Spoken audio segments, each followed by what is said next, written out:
بسم الله الرحمن الرحيم. دلوقتي يا جماعة معانا شاحن لابتوب توشيبا. الشاحن ده طبعا يا جماعة مش شغال. عايزين هنعرف خطوات الإصلاح بتاعته. طبعا أي شاحن لابتوب ما هوش رخيص، شاحن اللابتوب بيبقى غالي، ولو في إمكانية بيتصلح. فهنعرف الخطوات بتاعت الإصلاح. طبعا الشاحن ما هوش شغال. طبعا أول خطوة بتعملها أنت بتقيس دوت في كهرباء ولا لا. طبعا بتجيبه على وضع ال AC وتشوف في كهرباء ولا لا. فدلوقتي انت بتشوف كابل دوت بتقيسه. طبعا تخلي بالك لان الطرفين لو لمسوا بعض هيعمل قفله، فتحرك شويه وانت بتقيس. اهو 220 طالع لي على الميتر، يبقى اذا ده شغال كويس. خلاص تبتدي تتاكد من خارج الشاحن كويس. طبعا يا جماعه الشاحن ممكن يكون شغال بس اللابتوب هو اللي خربان، فلازم تبقى متأكد الأول إن الشاحن هو اللي خربان. فتقيس ازاي؟ تقيس الخارج بتاعه بعد ما ركبت الكهرباء وتأكدت إن ده شغال، بتقيس الخارج بتاعه. طبعا في جميع الشواحن اللي بره هو السالب، الجسم اللي بره ده هو السالب، ودايما اللي جوه هو الموجب. جميع الشواحن بلا استثناء. فأنت تاخد الميتر بتاعك على وضع DC، تبتدي تقيس خارج الشاحن. طبعا تحط السالب بره والموجب جوه. مفيش اي حاجه معايا خالص اهو. اذا الشاحن مش شغال. خلاص يبقى عملنا خطوتين في الاول خالص. الخطوتين اول حاجه بتتاكد ان الباور شغال، الكابل ده شغال وسليم. تاني حاجه بتتاكد فعلا ان مفيش خارج على الشاحن بتاع اللابتوب. خلاص طيب فتح معايا.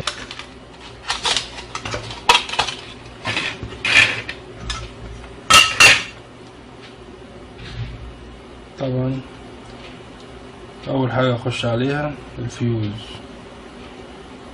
ده هشوفه سليم ولا لا.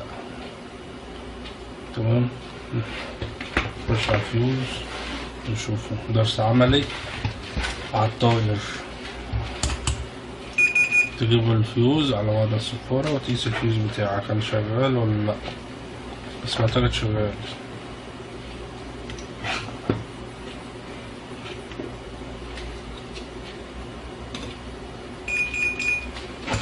طبعا انت خلي بالك لما تيجي تقيس حاجة في البوردة تتأكد ان هما فعلا الطرفين اللي انت بتقيس عليهم اللي انت عايزهم. يعني ممكن انت تكون بتقيس في مكان تاني، بتقيس مقاومة ولا دايود ولا فيوز، وتلاقي نفسك بتقيس في مكان تاني كده وفاكر نفسك اللي انت بتقيس عليهم. وهو زي ما انتم شايفين كده اوبن، هو انا افتكر فيوز هو اللي خربان.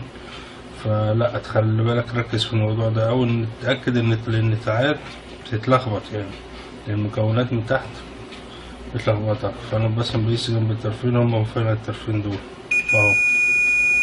فتخلي بالك هو الفيوز سليم معايا. طالما الفيوز سليم الحمد لله، يبقى انا بعتقد ان بس المكثف هو الخربان. انا بعتقد كده، يعني دي وجهة نظري. طيب عشان اتاكد كمان هقيس دايرة التوحيد اهي، هقيسها واشوف هتدي مع شورت ولا بتثبت طرف واحد وتعدي على الاطراف كلها. المفروض كده المفروض ما يقيس معايا اي حاجة. رجع كده يقيس معايا اهو. شايفين مفيش اي قياسات اهو. اللافو مفيش كده. قيس معايا، اتعلم الحتة دي كويس اوي كده اهو. كده اهو. خلاص يعني دايرة التوحيد كده شغالة. فهمتني ولا لا؟ يا رب يكون فاهمين.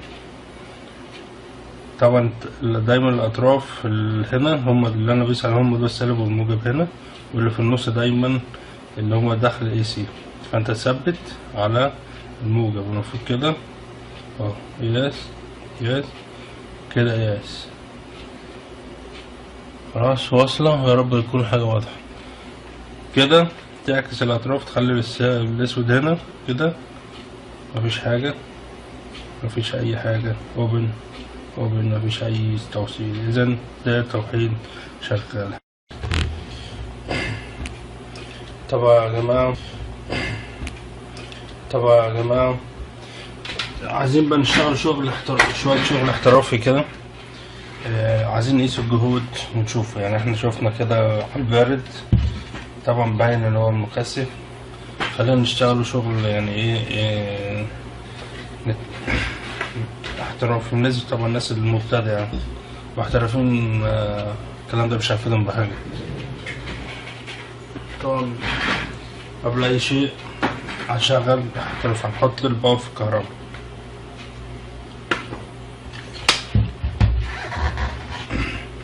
حط الباور في الكهرباء. طبعا لازم تثبت الباور بأي حاجة، لازم ده يثبت بأي حاجة.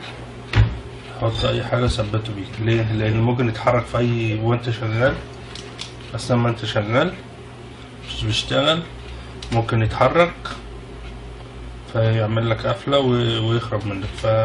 فلازم تثبته بحاجة تقيلة، يعني زي كده ترانس ولا حاجة تثبته عشان تعرف تشتغل. ثبته من الناحية دي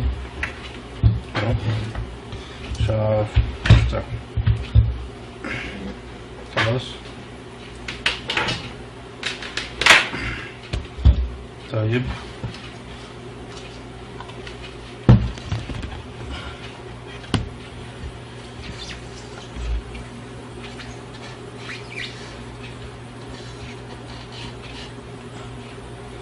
بعدين بقى نشوفوا يعني الكهرباء داخلة مش داخلة، يعني فعلا المكثف هو اللي خربان ولا حاجة تانية. يعني أنا لسه مغيرتش المكثف زي ما هو. فخلينا بقى بالمرة كده نتعلموا حاجة. خلينا المكثف اهو زي ما هو، ما غيرتوش طبعا زي ما شفناه في الأول. المكثف ضارب من هنا، فخلينا نشوفوا كده الدنيا تمشي ازاي. نشوفوا ايه الوضع. نحط كهرباتنا طبعا، نحط الكهرباء بتاعتنا. هاي الكهرباء بسم الله. خلاص هنبتدي نشتغل ونقيسه. أول حاجة AC، هنشتغل بوضع AC كويس اهو. هنبتدي نشوف بالراحة وبشويش داخل كهرباء ولا لأ. هنقيس هنا 220 داخلين.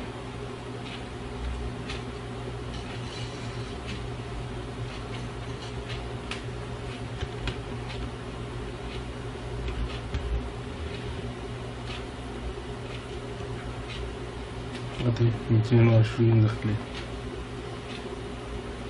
طيب ظهري على المكثف. المكثف يبقى دي سي، خش على المكثف على طول. شوف المكثف فين وخش عليه. طبعا انا بقى اتلخبطت في الاطراف.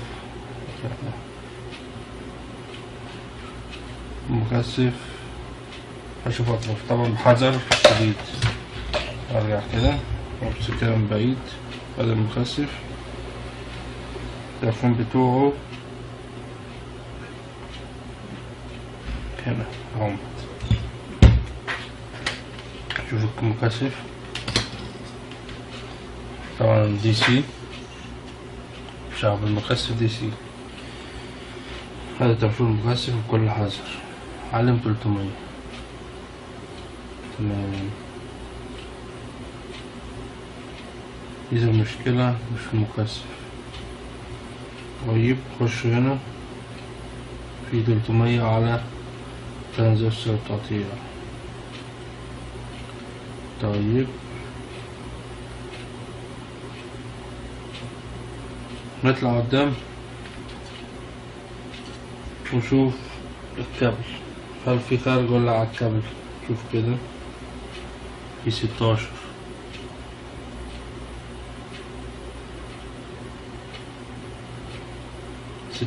فولت على علي. يعني إذا كده الكابل فيه مشكلة. إذا طبعا الكابل فيه مشكلة.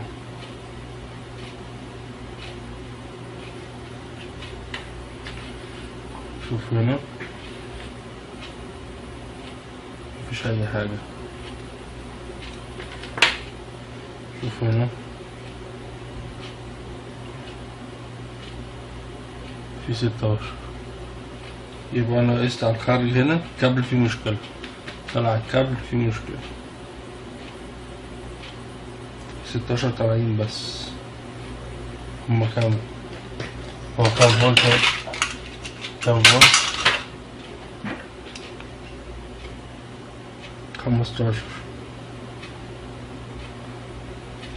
فولت. إذا الترانسفورمر ده شغال 100%، ترانسفورمر شغال 100%، محول شغال 100%.